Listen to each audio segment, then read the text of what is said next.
नमस्कार, मैं हूं पी मोहन और आप देख रहे हैं मोहन मीडिया न्यूज़। आज हम बात करेंगे इंडियन रेलवे के बारे में, यानी कि भारतीय रेल। देश का सबसे बड़ा नेटवर्क, सबसे अधिक रोजगार से जुड़े हुए लोग, सबसे अधिक लोग जो रेलवे में काम करते हैं, लाखों लोग जो हमारी सेवा कर रहे हैं। 24 घंटे चलने वाली ये ट्रेन हर पल हर मिनट पूरे देश में घूमते रहती है, लोगों को यहाँ से वहाँ पहुँचाने का काम करती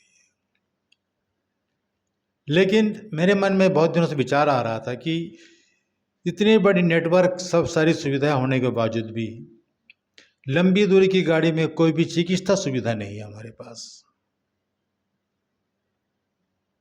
एक बोगी अगर लंबी दूरी की हो, 24 बोगी की अगर ट्रेन हो, अगर उसमें लीगली तौर पर एक बोगी में 71 या 72 लोग जो रिजर्वेशन में चाहते हैं, तो सोचिए 1556 लोग सफ़र कर रहे हैं लीगली तौर पर।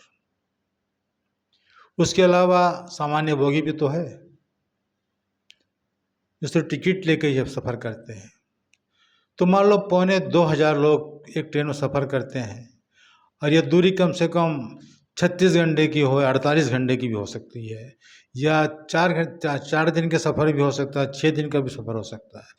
लेकिन चिकित्सा के नाम से किसी भी ट्रेन में कोई भी बोगी नहीं है जिसमें ट्रीटमेंट, जिसमें डॉक्टर हो, जिसमें नर्सेस हो और सारी चिकित्सा उपकरण हो। ऐसा कोई भी बोगी, एक भी बोगी नहीं है उस ट्रेन में, जिससे ये तकलीफ़ होती है। कई मरीज हार्ट अटैक से मर जाते हैं जिन्हें समय पर चिकित्सा सुविधा नहीं मिलती।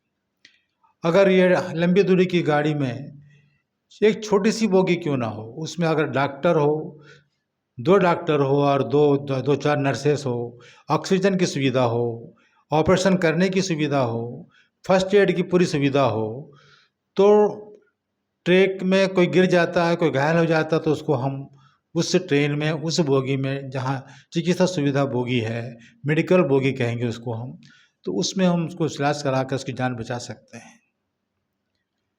और 1000 या 1500 लोग जो सफ़र कर रहे हैं हमारी ट्रेन में, उसमें कई लोग बीमार भी रहते हैं, कई लोग गंभीर बीमारी में इलाज के लिए कहीं दूर दूर जाते रहते हैं, कई हार्ट के पेशेंट भी हुआ करता है। तो ऐसे लोग की इलाज भी हम उस ट्रेन में प्राथमिक तौर पे कर सकते हैं, कम से कम उसकी जान तो बचा सकते हैं हम। तो ये हर लंबी दूरी की गाड़ी में एक एक छोटा सा ही बोगी क्यों ना हो, वो चिकित्सा उपकरण से लैस हो, ताकि 2 डॉक्टर भी है, 2-4 नर्स भी हो सके उसमें, और सारी चिकित्सा उपकरण भी हो, तो कितना अच्छा रहता। और बेफिक्र होकर हम सफ़र कर सकते हैं। अभी हमें डर लगता है कि हम किसी बुजुर्गों को कहीं भेजते हैं या हम साथ में जाते हैं, वो तकलीफ़ में हो, तो चिकित्सा सुविधा ट्रेन में नहीं मिलने के कारण हर मिनट हर समय हमें डर लगता है कुछ हो ना जाए हमारे परिजन के साथ। इसलिए कम से कम हिम्मत तो बन जाती है अगर किसी एक बोगी में ये डॉक्टरों की सुविधा मिल जाए हर लंबी दूरी की गाड़ी में, तो ये बहुत बड़ी बात होगी। और इंडियन रेलवे को इस पर विचार करना चाहिए, ताकि जितने भी लोग सफ़र कर रहे हैं उन्हें कोई भी तकलीफ़ हो चिकित्सा संबंधी, तो इस बोगी में निःशुल्क हमें ये सुविधा मिलनी चाहिए। भले उसका जो शुल्क हो, जो फीस हो, वो टिकट में जोड़ दिया जाए तो भी हमें कोई ख़ास नुकसान नहीं होगा, लेकिन चिकित्सा सुविधा तो मिल जाएगी हमें। इस पर भी रेलवे बोर्ड को सोचना चाहिए।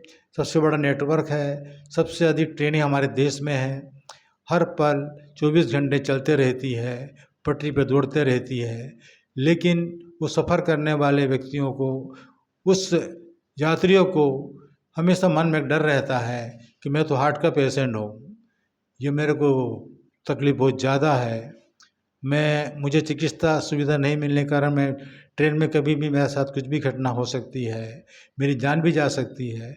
ये डर तो कम से कम नहीं होगा अगर एक छोटी सी बोगी में 2 डॉक्टर रहे, 2-4 नर्स रहे और सारे उपकरण हो, ऑक्सीजन हो, फर्स्ट एड की सारी सुविधा हो, ड्रेसिंग करने की सुविधा हो, तो किसी की जान को हम बचा सकते हैं।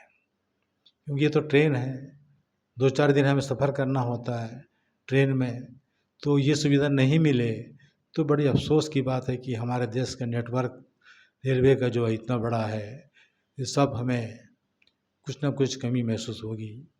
कितना भी सब कुछ कर ले, वंदे भारत जैसे ट्रेन भी चला ले, लेकिन उसमें अगर इस की सुविधा ना हो तो यात्रियों के साथ थोड़ी सी बेईमानी होगी। इसलिए रेलवे बोर्ड को भी इस पर विचार करना चाहिए, रेल मंत्रालय को भी इस विचार करना चाहिए। मेरा ये वीडियो बनाने का मकसद यही है कि ये सुविधाएँ, चिकित्सा सुविधा के लिए एक बोगी कम से कम, छोटा सा बोगी क्यों ना हो, वो बना हो, उसमें व्यवस्था होनी चाहिए चिकित्सा सुविधा का। यही मेरा एक उद्देश्य है इस वीडियो बनाने का।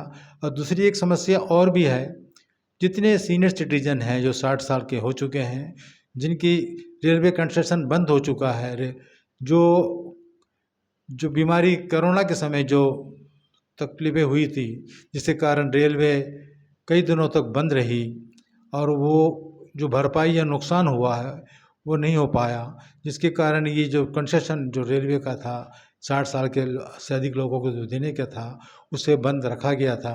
अब तो ट्रेन पटरी में आ चुकी है और अच्छी इनकम भी रेलवे को हो रही है, तो 60 साल के उन गरीब बुजुर्गों को भी कम से कम छूट दिया जाए जो पहले दिया करता था, ताकि वो अपने बेटी बहू बेटे के साथ जाके मुलाकात कर सके और कम से कम पैसे में आना जाना कर सके। वो किसी के सामने हाथ उसको पसारने की ज़रूरत ना पड़े, ताकि वो रेलवे इतना मेहरबानी कर दे तो वो करोड़ों लोगों का फ़ायदा हो जाएगा इंडियन रेलवे से। ये मेरे उद्देश्य था इस वीडियो बनाने का। और किसी भी रेलवे स्टेशन में ये मेडिकल स्टोर ना होने की भी एक समस्या है, ये भी होना चाहिए, क्योंकि चिकित्सा सुविधा मेडिकल स्टोर ना होने के कारण छोटी मोटी सामान्य दवाइयाँ जो सर दर्द के लिए हो या और कुछ तकलीफ हो, विक्स हो या कुछ ऐसे छोटी मोटी जो दवाइयाँ हो वो ले सके, ताकि वो तत्काल जो उनको जो तकलीफ़ है वो उसको दूर किया जा सके। ऐसे दवाई भी मिलनी चाहिए स्टेशनों पर। कई बार हमने देखा कि ट्रेन जब आती है तो लोग दौड़ के मेडिकल स्टोर पूछते हैं, कहाँ है मेडिकल स्टोर, तो देखा कि मेडिकल स्टोर नहीं है, तो ये बड़ी तकलीफ़ हो जाती है। मेडिकल स्टोर नहीं होने के कारण ये भी एक तकलीफ़ है रेलवे में, इसकी भी सुविधा होनी चाहिए। जितनी अधिक दुकानें हैं, चाय की दुकानें में काफ़ी मिल जाएंगे आपको, बहुत सारे भोजनालय मिल जाएंगे रेलवे के स्टेशनों में, लेकिन मेडिकल कोई सुविधा नहीं मिलती। इस पर ध्यान देना चाहिए। इसी साथ पी मोहन की रिपोर्ट, मोहन मीडिया के लिए।